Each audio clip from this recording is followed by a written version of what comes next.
இப்போ நாம் எங்கே இருக்கிறோம்னா தமிழ்நாடுங்க. பொம்மோடியில் இருந்து ஏற்காடு போகிற வழிங்க.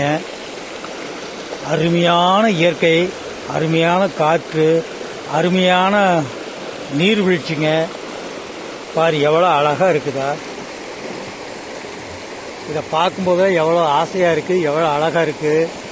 ஒவ்வொரு மரத்தினுடைய வேறு மரத்தை விட பெருசாக இருக்குது பாருங்க. மரம்தான் பெருசுன்னு நினச்சா ஒவ்வொரு மரமும் ஒவ்வொரு அழகாக இருக்குது. அந்த அருவியில் கொட்ட நீர்வீழ்ச்சி தண்ணி பாருங்க எப்படிலாம் இருக்கு. ஏற்காட்டோட வடப்பகுதி நல்ல இயற்கையான இடங்க. நல்ல காத்துள்ள இடம், சூப்பராக இருக்குங்க. பல மூலிகை காத்துங்க. இந்த காத்தெல்லாம் நம்ம உடம்புல பட்டுச்சுன்னா எந்த வியாதி இருந்தாலும் ஓடிடும். இந்த நீர்வீழ்ச்சியில் குளிக்கலாம், குடிக்கலாம். எவ்வளோ அழகாக இருக்கு பாருங்க. பாரு பார்க்கறதுக்கு உங்களுக்கு எப்படி இருக்கு. ஒரு ஆலாமரத்தினுடைய விழுது இறங்கின மாதிரி கண்ணுக்கு தெரியுது. நீர்வீழ்ச்சினா பாருங்க எவ்வளோ அழகாக இருக்கு.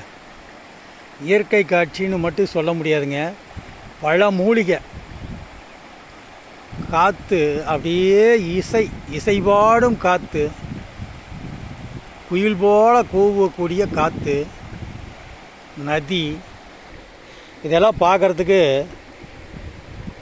நம்ம முகமே தெரியுதுங்க. நம்ம முகமே இந்த தெரியுது பாருங்க. எவ்வளோ அழகு. ஆஹா, தமிழ்நாட்டிலலாம் இப்படிலாம் இருக்காங்கிறது இன்னும் தெரியலிங்க. மரத்தை பாருங்க எவ்வளோ பெரிய மரம்னு எனக்கே தெரியலிங்க. பயங்கரமாக இருக்குதா. காற்று, இசை.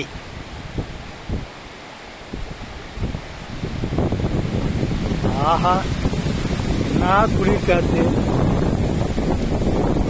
எவ்வளோ அழகாக இருக்கு. இது எங்கே இருக்குதுன்னு பார்க்குறீங்களா? பொம்மோடியில் இருந்து ஏற்காடு போகிற வழிங்க. ஏற்காடு மலை வடக்கு பகுதியில் தாங்க இருக்குது. பாருங்க, அருவினா அருவி, இதுதாங்க அருவி.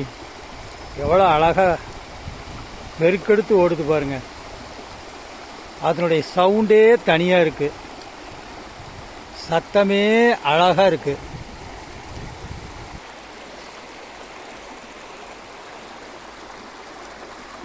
பார்க்கறதுக்கு 1000 கண்ணு வேணுங்க. ஒரு கண்ணு 2 கண்ணு இல்லைங்க. எவ்வளோ அழகான இடம், அற்புதமான இடம், அழகான மலைப்பிரதேசம். ஒரே சோலையாக இருக்குது. ஒவ்வொரு மரத்தையும் பாருங்கள்.